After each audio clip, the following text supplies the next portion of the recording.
বর্তমান সমাজে এত বিশৃঙ্খলা কেন? এত একটা অস্থিরতা? মূলত এক সমাজটা একটা অসামাজিক হিসেবে রয়ে গেছে।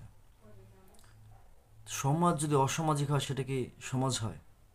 সমাজ থাকতে হবে সামাজিক, সামাজিকতা থাকতে হবে। তো একটা সামাজিক সমাজের জন্য দরকার হচ্ছে সামাজিক চর্চা।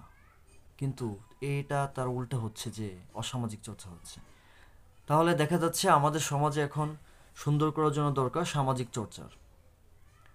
এই জন্য আমি একটা কথা বলি যে যদি চান সামাজিক উন্নয়ন, দরকার সামাজিক চর্চার।